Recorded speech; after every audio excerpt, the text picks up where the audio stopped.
As we continue to deal with the effects of the COVID virus around the world, is it time to start looking at what really made this mass pandemic around the world befuddle us for as long as it has? Hi, this is Phil Gurski, President and CEO of Borealis Threat and Risk Consulting in Russell, Canada. You're listening to Quick Hits, short podcasts about all things related to national security.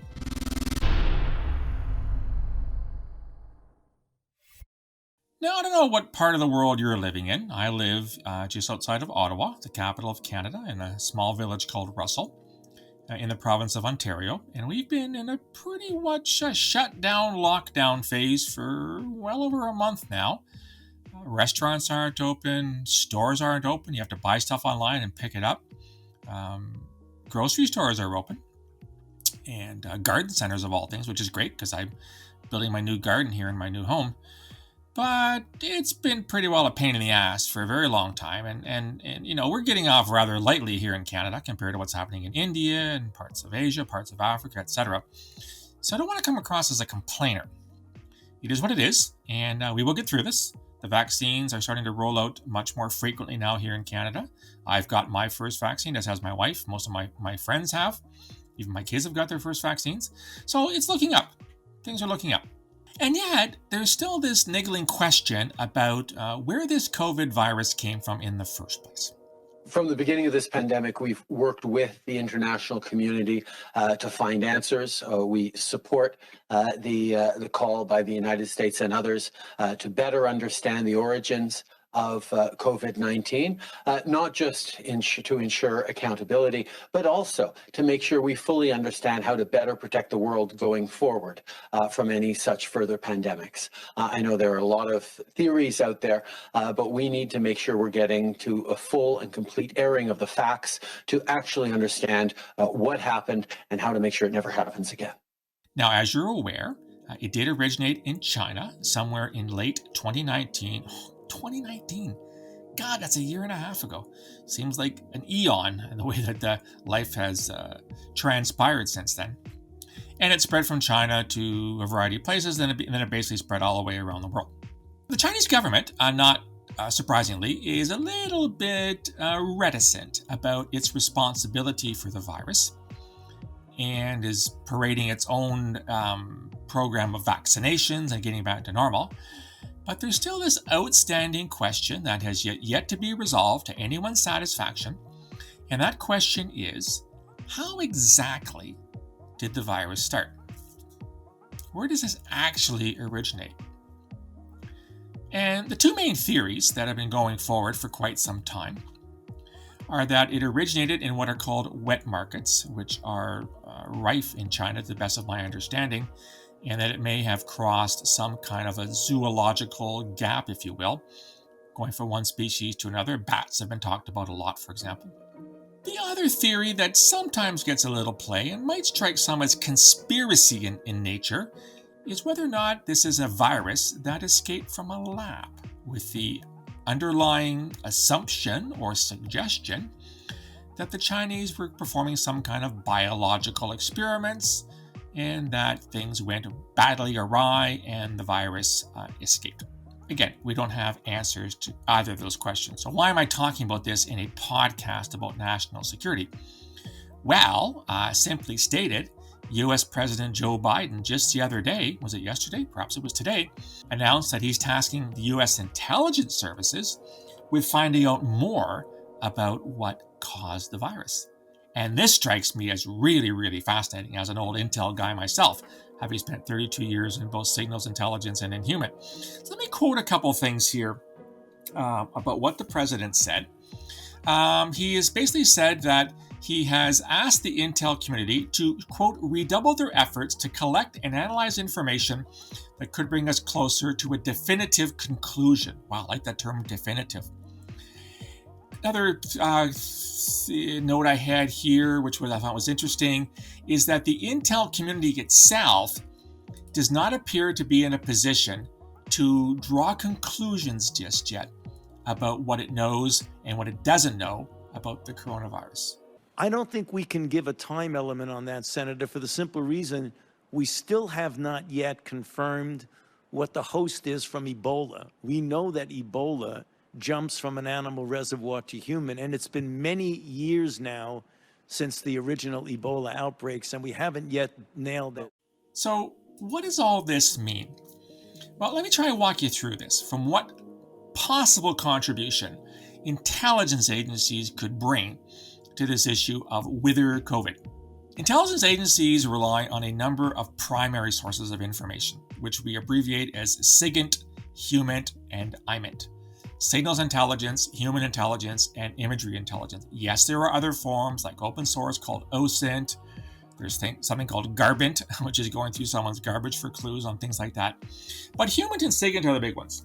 And it seems to me that U.S. intelligence agencies could in fact recruit and run a human source, Chinese, who has access to sensitive information, Chinese government information, for example, on the virus.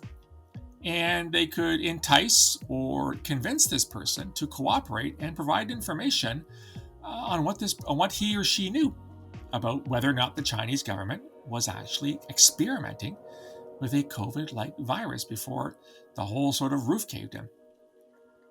This person may have access to meetings, they might have access to emails, they might have access to files that are hard to get otherwise, and upon certain, shall we say, encouragement, maybe in the form of money, maybe in the form of, getting out of China, moving to the West, could be convinced to share that information with U.S. intelligence agencies. So that's from the human perspective. From the SIGINT perspective, it is sometimes hard to go back in time and intercept signals that have already been sent, but SIGINT's gotten a lot more complicated since I worked it back in the 1980s and 1990s. I'm sure there are ways to get access to hard drives, there are ways to get access to databases, which may in fact contain some pretty damning information that the Chinese are up to no good. These could be encrypted files in which there'd be an effort made to decrypt them. I did work as a cryptanalyst in the late 80s and early 90s at CSIS. A lot's changed again since that time, so I don't want to pronounce anywhere near professionally or realistically on what's possible in terms of things like decryption these days. But there is a role for SIGINT to be played as well.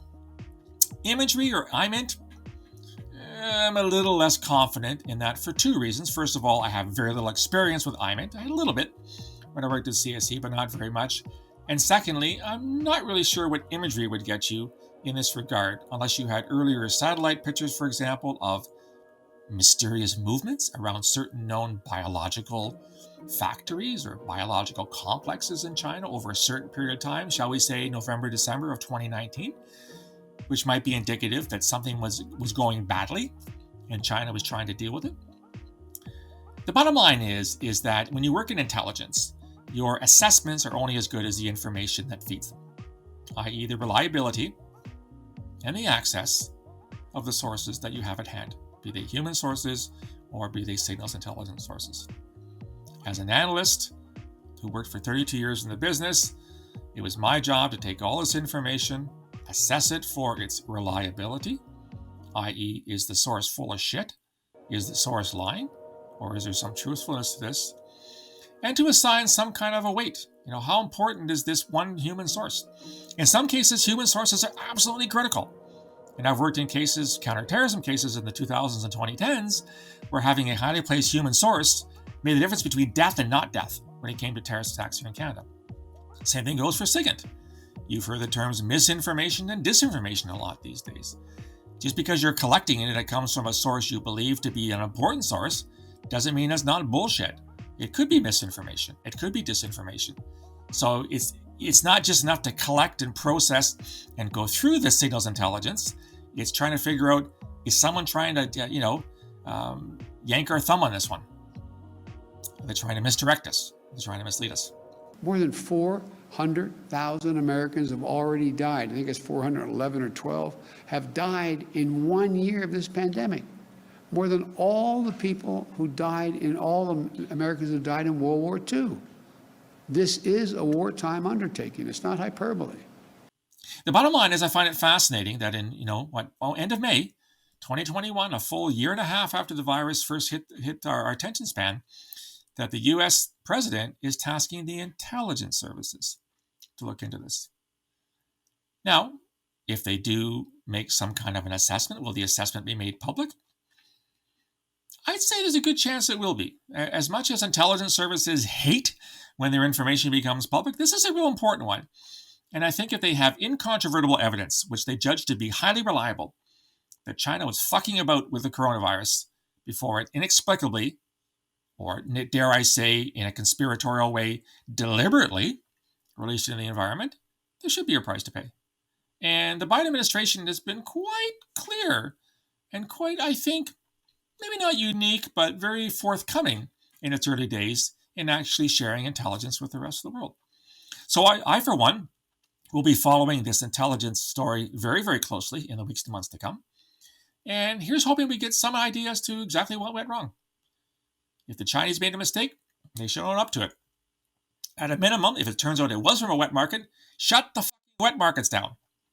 They are harbingers of all kinds of diseases, and we've seen what happens when these diseases cross from one species to the other. There's no good reason to have them in the first place. You might want to shut them down, which the Chinese government has every power to do so.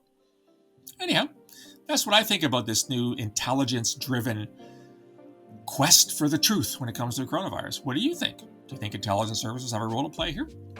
I'd love to hear from you. You can reach me on email borealisrisk@gmail.com or on Twitter at borealisaves. You can also find me on LinkedIn and on Facebook. If you like this content and want to get more, go to my website, borealisthreatrisk.com, hit the subscribe button, and you'll find a place to put in your email. You'll get a free daily digest of all the podcasts and all the blogs, all my interviews with fascinating people from around the world on national security, as well as a link to my new book, The Peaceable Kingdom, A History of Terrorism in Canada from Confederation to the Present, only available on my website. Love to hear what you think of this and other matters. I'll talk to you again soon. Until then, stay safe.